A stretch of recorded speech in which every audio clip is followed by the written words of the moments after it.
Salut à tous, c'est Pank de la chaîne, bienvenue sur cette vidéo qui continue notre cheminement. Deuxième partie sur la méthode Silva, est-elle une secte? On est en train de reprendre les points de l'ami Vilude. Donc vous avez la première vidéo, on a déjà donné un paquet d'infos. Lee nous a un peu donné le contexte dans lequel elle a appris qu'elle était sur cette liste-là, en tout cas que la méthode Silva y aidait.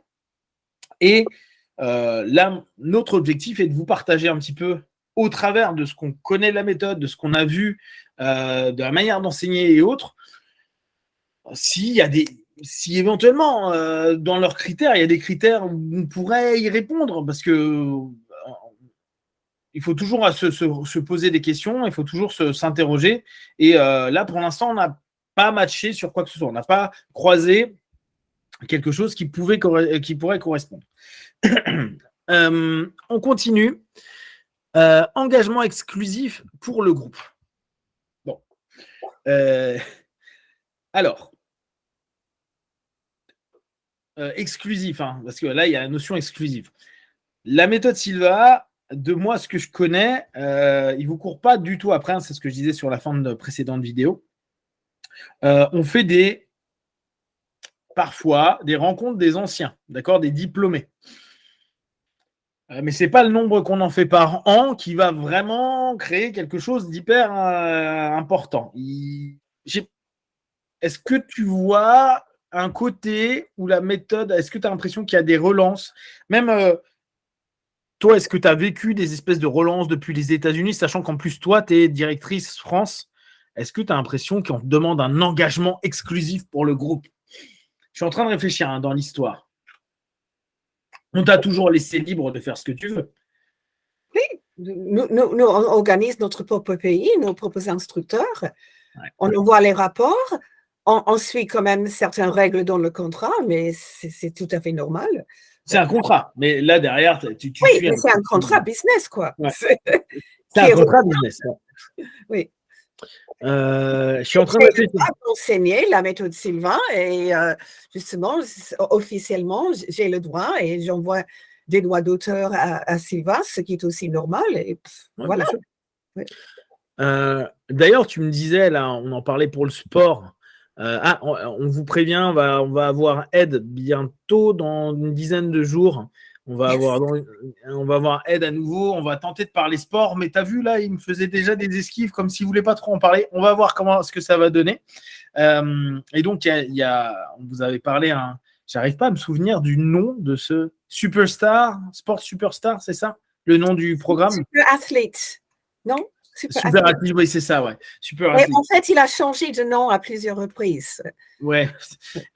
Et tu vois, ce que je trouve intéressant, justement, c'est, tu me disais qu'à partir du moment où, moi, par exemple, j'aimerais l'instruire, ce module-là, tant que je garde certains éléments, je peux le faire à ma sauce, tant que j'ai certains éléments de base qui représentent la méthode Silva. Donc là-dessus, je trouve que c'est plutôt chouette parce que c'est, même pour un instructeur, il n'y a pas une espèce de rigidité. Et même si on reprend d'ailleurs le cours de base, sans aller sur celui du sport, comme tu dis, après, il y a, comme tu me l'as enseigné et comme tu l'enseignes aux instructeurs, tu as des éléments qui sont clés à mettre en avant, c'est le cours, mais on a tous, en fonction de nos sensibilités, nos expériences, etc., une latence pour présenter à sa manière le cours. Et après, on revient sur les éléments de base,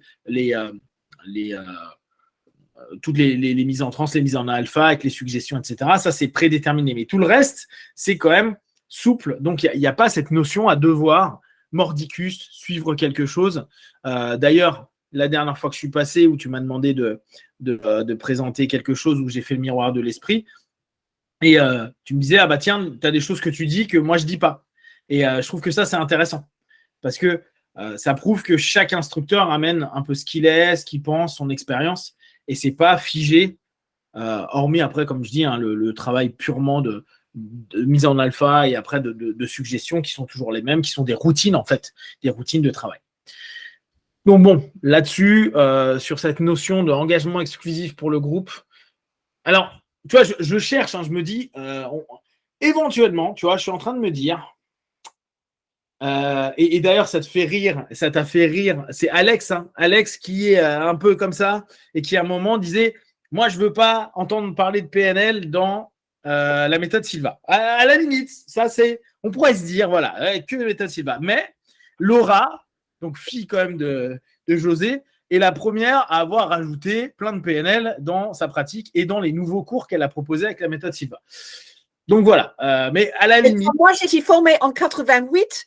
C'était par Jerry Seavey, parmi d'autres, qui était déjà instructeur PNL et qui incluait des techniques PNL, mais sans dire que c'était PNL quand même. Bien sûr. Ça... Voilà, on pourrait dire, voilà, si on devait chercher, et encore, il faut connaître l'histoire, il faut connaître les caractères. Un ancien militaire qui dit ce que vous faites là, vous devez le faire, et c'est comme ça et vous ouvrez pas autre chose, c'est militaire. De là à dire que c'est exclusif, bah non, tu vois, c'est pas exclusif parce que Jerry lui-même, un des premiers full instructeurs, en tout cas un des grands full instructeurs de chez Silva, il faisait quand même de la PNL. Il s'en fichait et il tentait de l'inclure dans la méthode Silva. Donc, non, pour l'instant, on n'a pas encore de. En tout cas, moi, je ne trouve rien à ce niveau-là. Soumission absolue, dévouement total aux dirigeants. Oui, bah moi j'ai un dévouement absolu, Ali, Oli, etc. Non, non, c'est pas le dirigeant, c'est José qui est le dirigeant. Mais oui, mais c'est ça. Non, mais on pourrait se dire, à chaque niveau, tu vois. Ouais, alors, ça, on pourrait toujours se poser la question, et je trouve que c'est sain de se poser la question. La méthode s'appelle la méthode Silva. Donc, automatiquement, bah oui, on a quand même une personne qui a fondé le système, qui est le référent. Et oui, il y a beaucoup de choses qui tournent autour du référent, vu que c'est la personne qui a monté le système. C'est comme parler de physique quantique et ne pas parler d'Einstein. Tu vois, il y a un moment ou un autre, ça déconne un peu. Mais de là à avoir, c'est quoi les mots soumission, c'est ça? Soumission absolue et dévouement total aux dirigeants? Bah non, j'ai vu des gens qui aimaient beaucoup Silva, des gens qui, quand ils en parlent, ils disent qu'il était vraiment incroyable, etc.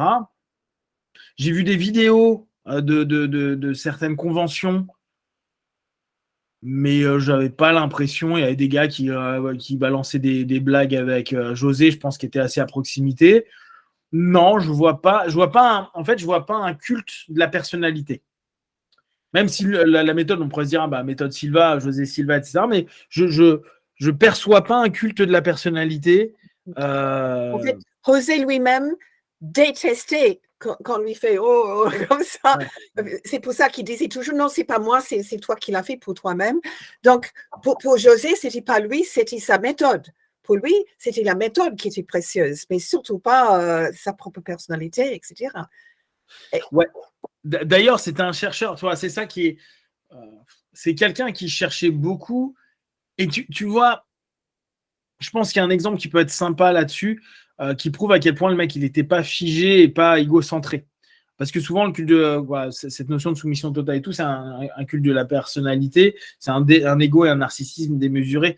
Et si on reprend cette notion avec les miroirs et l'histoire que tu m'avais racontée, à la base, il y avait un miroir noir et un miroir blanc, et quelqu'un lui dit mais pourquoi le noir c'est toujours négatif, etc. de ça, et qui se dit bah ouais, ça peut toucher des gens, il y a des gens qui peuvent être considérés que c'est insultant ou autre, et il a créé un miroir bleu, il a dit bleu à la place de noir. Je trouve que cette notion-là prouve à quel point, déjà, il avait de l'empathie vis-à-vis des gens, qu'il n'était pas centré sur j'ai dit que, donc c'est comme ça.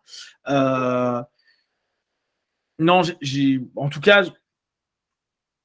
je suis en train de réfléchir avec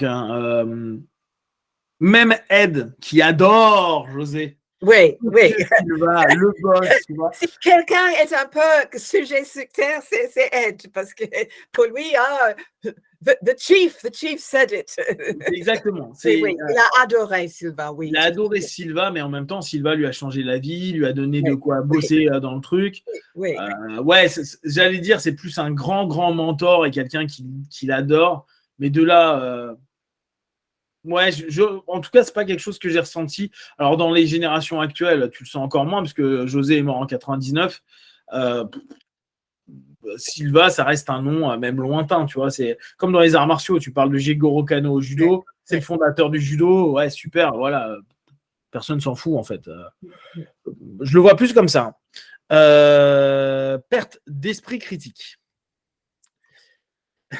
Alors là, je pourrais chipoter en tant qu'hypnosiste. T'es bien d'accord? Toi aussi, tu ris parce que tu penses à la même chose que moi. Alors, effectivement, il y a une notion dans l'hypnose. Alors, c'est une sémantique anglo-saxonne qu'on n'utilise pas beaucoup en France.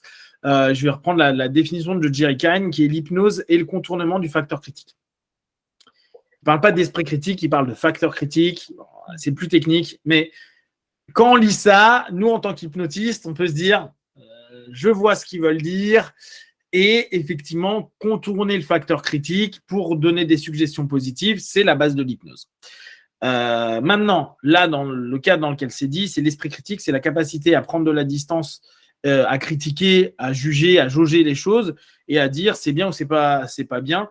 Et vu que ça dure que 4 jours, qu'il n'y a pas de relance dans tous les sens. Allez, au pire, les personnes, c'est 4 jours, plus 2 jours, plus 2 jours, s'ils font ultra et je sais pas pourquoi. Graduate. Ouais, graduate, je l'oublie tout le temps. Tu vois, le mot, il veut pas rentrer. Et puis maintenant, tu as le 5,05 qui pourra éventuellement être 2 jours en plus. Allez, on va dire 6 jours, 10 jours au total. 10 jours.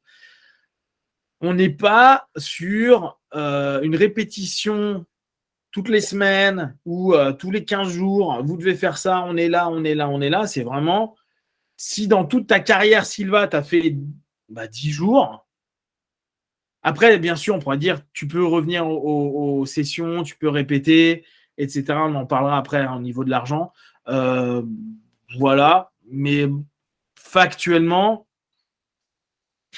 on n'est quand même pas sur du lavage de cerveau. Alors, pour les personnes qui ne connaissent pas, le lavage du cerveau, en fait, il peut se faire par une saturation du facteur critique, si on reprend ce mot américain, la saturation d'une partie du conscient qui, au bout d'un moment, n'arrive plus à juger et prendre de la distance vis-à-vis des choses. Et à force de répéter, notamment pendant des laps de temps assez longs, en faisant peu dormir, c'est une des techniques souvent utilisées, notamment dans les sectes, les personnes saturent complètement et n'arrivent pas à être objectif sur ce qui va être enseigné, ce qui est dit, et dès lors, ça peut devenir une parole d'évangile, le mot est mal choisi à ce moment-là, mais une parole d'autorité qui pourrait orienter les décisions des gens. Mais avec Sylva, 4 jours, ça fait un peu short, surtout que même si les journées sont longues, la plupart du temps, les gens dorment, il n'y a pas d'alcool, il n'y a pas de drogue, il n'y a rien du tout, a posteriori. Donc, non, j'achète pas. En tout cas, je le vois pas de cette façon-là. Je le vois dans une notion hypnotique, un contournement du facteur de jugement, critique, pour proposer des suggestions et les faire grandir à l'intérieur. Suggestions étant fais attention à toi, fais attention au monde, sois bon avec les gens, deviens meilleur. C'est vraiment pas des trucs méchants et orientés vers suivez quelqu'un et les autres ont raison. T'as quelque chose à rajouter peut-être par rapport à ça? Juste de rigoler à l'idée qu'on pourrait enlever l'esprit critique d'un Français typique dans 4 jours, parce que l'esprit critique, il est tellement fort. Chez nous, ouais. Mais c'est bien. C'est parfois un peu chiant, mais c'est ce qui fait la caractéristique culturelle. On a quand même un bon esprit bien critique. D'ailleurs, il faut voir l'esprit critique, à quel point c'est difficile à en retirer. Même les gens qui regardent les médias, ça répète. On a quand même, les Français, on a une notion de réactance, c'est-à-dire une réaction par rapport aux choses qui est très, très forte. Genre, ouais, non, je vais dire non d'abord. On est quand même le pays de la grève, le pays de l'opposition, un pays de révolution, quelle qu'elle soit. Donc, on a cette réactance qui est très forte. Et c'est vrai qu'en 4 jours, ça fait quand même très, très, très, très, très, très short. Mais stratégiquement, oui, ça se connaît, quoi. Moi, cette notion-là, je trouve qu'elle est vraiment hyper importante de mettre en place, la perte d'esprit critique. Mais c'est Sylvain n'a pas du tout cette... c'est trop court, et puis c'est pas jouable, quoi. C'est pas jouable parce que c'est pas du tout orienté dans cette intention-là. C'est pas du tout l'idée qu'il faut accepter tout ce que je dis sans poser des questions. En fait, le contraire aussi. Il y a même un moment où on dit tu peux accepter ou refuser tout ce que je dis. Exactement. C'est toi qui restes en contrôle. Exactement. Et c'est pour ça la méthode aime bien les gens qui ne sont pas OK. les instructeurs, et en tout cas moi, comme tu me l'as enseigné et comme je le vois avec les autres instructeurs, c'est bien sûr, il y a une matinée de découverte et bien sûr, il y a des gens qui vont être d'accord, pas d'accord, qui vont proposer leur point de vue. On peut échanger et il n'y a pas de vous devez croire à. Il n'y a pas une espèce de Bible, de livre saint ou de truc à dire non, c'est comme ça, le code est comme ça et ça se passe comme ça. Si t'es pas d'accord, t'es pas OK, pas grave. Non, et c'est surtout aussi le fait que j'ai enseigné le cours à des centres dans des mondes différents ou totalement différentes religions. Et pour moi, on peut enseigner la méthode Silva à quelqu'un qui est agnostique ou même athée. Bien sûr. C'est pas basé sur il faut que vous croyez ça en tant que religion ou croyance spirituelle, etc. Bien sûr. Ouais, non, bah, d'ailleurs, c'est pas du tout c'est pas l'objectif. Hein. Le travail de la méditation dynamique, c'est quand même avant tout se relâcher. Si on reprend le cœur, du centre, et à chaque fois, moi j'insiste dessus quand on parle de Silva, c'est avant tout méditation dynamique, c'est-à-dire relaxation, visualisation, imagination. Point. On n'est pas en train de dire, et c'est pas vis-à-vis d'une entité, vis-à-vis d'une croyance, non, c'est juste, tu te relâches. Pour toi, juste, il n'y a que toi qui vis le bien-être. On n'est pas dans cette dynamique où on impose des croyances. Réponse stéréotypée à toutes les interrogations existentielles. Comment? Alors là, pas du tout, dans le sens où chaque instructeur déjà est très différent. Moi, par exemple, qui ai très très peu de croyances, je suis très terre à terre. Même, je suis en bas de la terre. Je tape la pierre, moi. C'est sûr que j'ai pas de réponse stéréotypée. Hein. Si on me dit ouais, rapport Dieu, machin, oula mec, ça te regarde, moi, je connais pas. Il y a une vie après la mort, pas de vie, paradis, tout, ça me parle pas. Moi, je connais mort, après, je sais pas la suite. Mais après, moi, c'est ma vision. Après, il y en a d'autres qui peuvent partager leurs opinions, mais c'est pas l'opinion de la méthode. Et ça, c'est important à prendre en compte. C'est ce fameux delta qui, à un moment donné, l'instructeur est ce qu'il est, avec sa personnalité, avec son histoire, son vécu. Ça, on a une phase de liberté dans l'enseignement là-dessus. Mais après, dans Silva, il n'y a pas de c'est comme ça. N'oublions pas, hein, Silva était catholique. Il s'est embrouillé. Alors, là, il faut revoir hein, pour ceux qui ont un peu suivi les podcasts, c'est dans les débuts. Il s'est quand même embrouillé, quitte à être à deux doigts de se faire excommunier. Et quand même, le mec qui est mexicain. Hein. On n'est pas en train de parler là, on est en train de parler de la puissance 100 000 du catholicisme. C'est un truc ultra important pour lui. Vu qu'on lui disait ouais t'es un sorcier quoi bon plein de trucs à la con et lui il a dit non moi ce que je fais je fais rien de mal ça répond au texte saint lui dans sa religion et jamais il parle de chrétienté, jamais il parle de religion, jamais il parle de Dieu, jamais il parle de quoi que ce soit. Les 4 jours de base, jamais vous entendez parler de spiritualité. Et s'il y a des questions dessus, bah c'est pas à nous d'y répondre, c'est pas aux instructeurs. Là, on parle de l'humain en tant qu'instructeur qui aura ses sensibilités, ses croyances et ses valeurs. Mais c'est absolument pas prédéfini. Et la méthode, j'ai envie de dire, d'un revers de main, on peut virer ça parce que ça ne fait pas partie du système de la méthode. Tu as des éléments peut-être à appuyer là-dessus ou ça te semble... Non, je suis absolument d'accord. C'est pour ça que je le respecte beaucoup. C'est vrai qu'il a ses propres opinions, ses propres croyances spirituelles. Mais dans le cours de base, aucune mention du tout. C'est vraiment fait pour être universel. Ouais. Pour toute personne qui a un cerveau, quoi. Moi, c'est ce que j'aime bien, parce que on a des chrétiens, des musulmans, des juifs, on a certainement eu, tu as eu, parce que moi j'ai eu personne, hein, des hindouistes et toi, il y a de tout en fait. Et on s'en fout parce que ça n'a rien à voir avec la religion, la spiritualité. Alors, de là à donner des réponses par rapport à ça, c'est pas du tout le job du système. Embrigadement des enfants. Allez. Et un stage enfant. C'est ce que j'allais dire. Tu fais un stage enfant. Et encore, attends. On revient. Le côté un petit peu projectif de la méthode, le 303 et le 404, il n'est même pas enseigné en France. Non, pour les enfants. C'est vraiment que du hyper concret.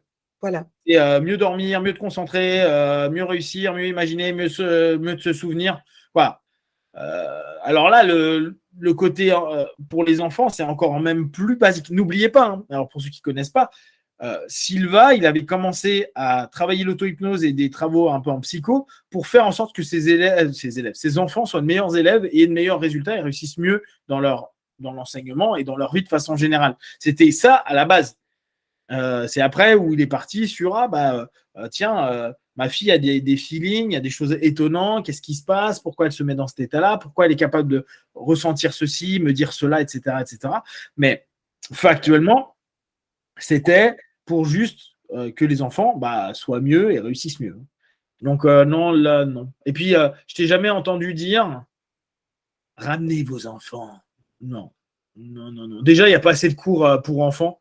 Regarde, tu t'en fais quoi? 1 tous les 2 ans de cours pour les enfants? Bon, on a dû arrêter pendant la pandémie parce que ce n'est pas vraiment quelque chose qu'on peut faire en ligne. Mais l'année prochaine, on va recommencer. Une peut-être 2 maximum fois par an à Paris. Et puis, il y a une instructrice qui donne des stages enfants à Toulouse. Oh, yes. J'ai tombé d'autres, mais pour le moment, c'est tout ce qui a lieu. Donc, c'est non, pas l'embrigadement. Ça voudrait dire que régulièrement c'est fait, que ça demande de ramener des gars, etc. C'est pas le cas. Il n'y a pas du tout. Existence d'atteinte à l'intégrité physique ou psychique. Alors, je sais même pas quoi répondre là-dessus. Oh, non, là, il n'y a rien à dire, quoi. Non, non, impossible. Manque de sommeil, justement, on en parlait. Effectivement, c'est un truc des sectes. Non, la journée peut être fatigante, à 9h, 19h. Oui, c'est intense. Oui, il y a de l'info. Pas plus qu'une grosse journée de boulot où ça se passe pas comme prévu et que tu peux pas rentrer à 18h30 chez toi. Mais non, rien de... Non. Et puis, un des trucs intéressants, hormis les gens s'entendent bien, ils vont dîner ensemble, vont manger ensemble, etc. Mais factuellement, hormis peut-être une soirée où à la fin, on va tous boire un verre ensemble et on va peut-être manger ensemble, les gens rentrent tranquillement chez eux, ils retournent à leur vie du quotidien après la session d'enseignement. Hein. Donc, non, il n'y a pas cette notion de manque de sommeil. Surtout que, alors ça serait con, hein, là je reprends factuellement, parce que la méthode Silva a pour but de faire en sorte que vous dormiez mieux. Donc s'il y a un manque de sommeil, on serait un peu contradictoire par rapport à ce qui est enseigné dans le 1.0.1.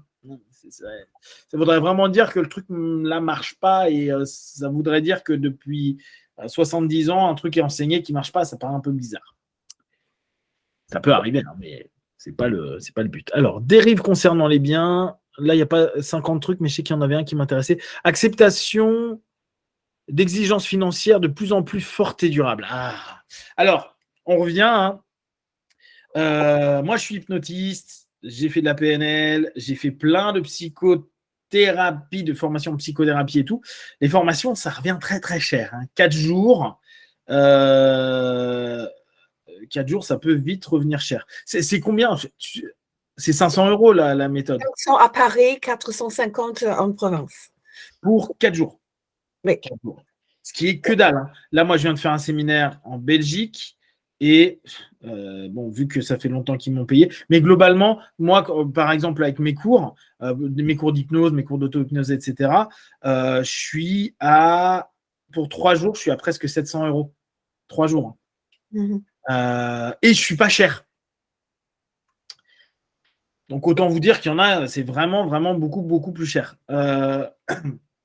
Donc factuellement, non, on ne peut pas parler de la méthode Silva comme quelque chose qui va augmenter les exigences financières. Allez, au pire, tu fais un graduate ou tu fais un ultra, ça coûte combien? 300 €. Les cours graduate ultra, ils font combien? 300 €, oui, pour 2 jours. Oui.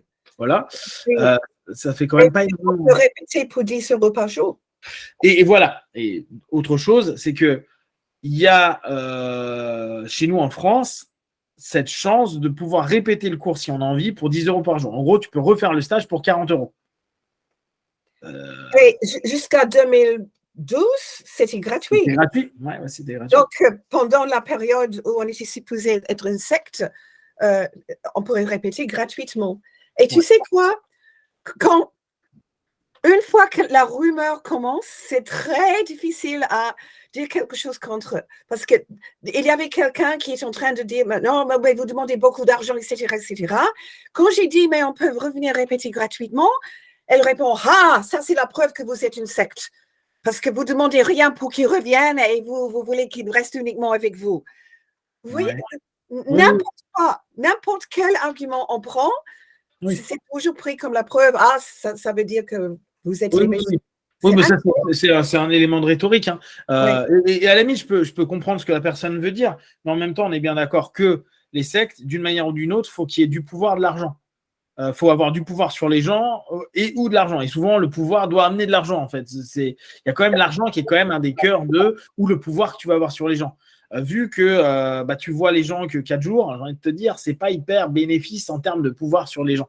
Factuellement, tu vois, non, mais après, c'est des éléments rhétoriques pour dire une fois que tu es méchant, tu vois, tu peux rien y faire. Engagement dans un processus d'endettement, c'est pas avec les 500 balles que tu vas t'endetter. Quoique, si, pour certaines personnes, ça peut être compliqué à voir. D'ailleurs, ce qui est chou, et tu dois pas être la seule instructrice qui fait ça, c'est que quand les personnes ont des galères d'argent, je sais que Lee, souvent, elle fait des réductions pour que les gens puissent quand même participer. Et Jerry, à l'époque, nous expliquait, donc ça c'est aux US, hein, que lui, il était à 2 doigts de revendre sa bécane alors qu'il n'y avait plus rien, qu'il était toxico, etc. Et qu'on lui a offert, qu'un gars lui a offert, mais il fallait qu'il arrête la drogue, etc. etc. Chose qu'il a faite, lui, de son côté. Donc, si c'était vraiment un truc de money, il n'y aurait pas ce type d'action-là. Et c'est pas je te donne pour qu'après, parce qu'on pourrait dire oui, mais tu dis ça pour après acheter des choses. Non, le seul truc que j'ai vu vendre chez Silva, c'est éventuellement donc un stage plus tard, qui a une fois par an. Ouais, donc déjà, et c'est des livres. Ouais. Et je suis pas sûr que Lee soit millionnaire en livres. Non. Donc moi, j'ai pas vu particulièrement ça. Legs ou donation, non. Voilà, des personnes physiques. Obligation d'acheter ou de vendre certains matériels ou services comme condition incontournable d'appartenance au groupe. Non. Participation à des conférences, stages, séminaires, retraites en France ou à l'étranger. Bon, là, oui. Mais bon, j'ai envie de te dire, c'est le principe même de la conférence, c'est du stage. Donc, si tu veux rentrer dans la méthode sans faire le séminaire, tu peux en plus. Tu achètes un livre et tu fais le travail du livre. Existence d'escroquerie ou de publicité mensongère sur les qualités substantielles d'un produit ou d'un service, voilà. Après, c'est discours antisocial. Non, là, on trouble l'ordre public. Non, c'est pas les Silva qui feront ça. Je trouve que là, on a fait le tour des éléments clés en tentant vraiment de vous donner un maximum d'infos et d'éléments. Moi, je cherche vraiment. Hein, j'ai aucune pitié avec les systèmes. Hein, je pense vraiment à qu'est-ce qui pourrait faire que on puisse voir que tel ou tel système soit sectaire. Par rapport aux critères, je vois vraiment pas du tout ce qui peut créer cette peur-là. Je te dis, après, peut-être, pour des gens, c'est le moment où on passe dans des notions de plus subjectif, de perception des choses, plus d'écoute de soi, parce que le but, l'un des buts de la méthode Silva, c'est développer son intuition. C'est travailler plus avec son intuition. Donc, c'est vrai que ça peut être un peu troublant de se dire, mais je perçois des trucs où je sens qu'il peut se passer ceci, cela. Ça peut être un peu troublant, créer des points de référence, ça peut être un peu troublant. Voilà, au max, ça serait ça, tu vois, se dire, je développe un peu mon intuition, donc j'ai des perceptions qui changent un peu par rapport à des éléments, mais de là à dire que tu rentres dans une secte ou que tu rentres dans un groupement fermé, non, il n'y a pas de relance, les gens sont libres de revenir ou pas revenir, d'aimer ou pas aimer, il n'y a pas de pression qui est mise par personne chez Silva. En tout cas, moi, dans ce que j'ai vu en France, et ça fait quand même un petit nombre d'années que j'ai fait un paquet de séminaires. Est-ce que tu as des choses à conclure par rapport à ça? Oui, si les gens veulent voir vraiment une réponse d'un spécialiste, j'avais la chance d'avoir pas simplement des diplômés, mais de très bons amis, les Malka, et Cyril Malka, qui a qui n'est plus en France maintenant, mais qui habitait en France à l'époque, mais qui venait de Danemark. À Danemark, il était régulièrement appelé devant les tribunaux comme expert témoin sur les sectes. Et il a dû donner des témoignages contre la scientologie et tout ça. Donc, lui, il connaissait tout le système, etc. Et il a écrit un super article, Silva, secte ou non secte. Je te l'ai envoyé. Hein, ouais, tu me l'as envoyé, tu me l'as envoyé. Oui. Mais tu veux que je le mette dans ma... Tu veux que je la mette dans ma box et comme ça, les gens pourraient le lire. Parfait. Si tu fais comme ça, voilà. Donc, je le mets comme ça, vous pourrez le prendre. Voilà. C'est aussi disponible sur le site, sur les FAQ. Est-ce que Silva, c'est une secte? Il y a aussi un lien pour lire. Je mettrai aussi le lien. Comme ça, je mets au max. Par contre, vraiment, si vous avez des questions, vous ne connaissez pas, vous êtes encore un peu à vous dire « Ouais, mais je connais quelqu'un, il y a ça, il y a ci, il y a ça », n'hésitez pas à contacter. N'hésitez pas à envoyer un mail, etc. etc. Alors, j'ai envie de dire, alors, bien sûr, c'est compliqué. N'hésitez pas à faire la matinée de découverte. Allez voir, vous sentez pas, etc. etc. Mais bien sûr, je peux comprendre que quelqu'un qui se dit « Ouais, mais si c'est une secte, ouais, mais là, il fait ça pour m'attirer et donc, truc. » Donc, faites ce que vous voulez, en fait. Mais n'hésitez pas à contacter, demander des renseignements par rapport aux personnes. Là, vraiment, on a tenté de prendre les points et de vous donner des réponses le plus objectives possible. Et il y a peut-être des questions que vous vous posez que nous, on n'a pas répondu. N'hésitez pas du tout à nous appeler. Nous, on peut refaire une vidéo, on peut compléter tout ça. Ça pose aucun problème. L'idée étant vraiment que ça puisse permettre au maximum de personnes de connaître et de savoir où ils vont. N'hésitez pas à lire les bouquins aussi hein, et à voir ça vous parle pas. Il y a pas mal de petites choses qui peuvent vous permettre de vous dire est-ce que ça m'aide, est-ce que ça m'aide pas, est-ce que c'est concret, est-ce que c'est pas concret, est-ce que ça part en vrille, est-ce qu'il parle de tout et n'importe quoi. Là, bien sûr, c'est vous, votre culture, votre façon de voir la vie, de voir les choses. Et là encore, nous, on n'y peut pas grand-chose et c'est pas notre objectif. Notre objectif, c'est si vous venez à des séminaires, que vous appreniez le plus de choses concrètes pour aller mieux dans votre quotidien et aider les gens autour de vous et la société. Voilà, ça s'arrête là, c'est déjà pas mal. Voilà, est-ce que tu as une petite chose à rajouter ou c'est bon? C'est bon. Voilà, donc si vous avez des questions à des remarques, vous les partagez sur Facebook, YouTube, on y répondra le plus rapidement possible. Comme d'habitude, de tout ce qu'on propose, ne prenez que ce qui est bon et juste pour vous. Testez, observez, analysez et concluez. Be one. Ciao, ciao.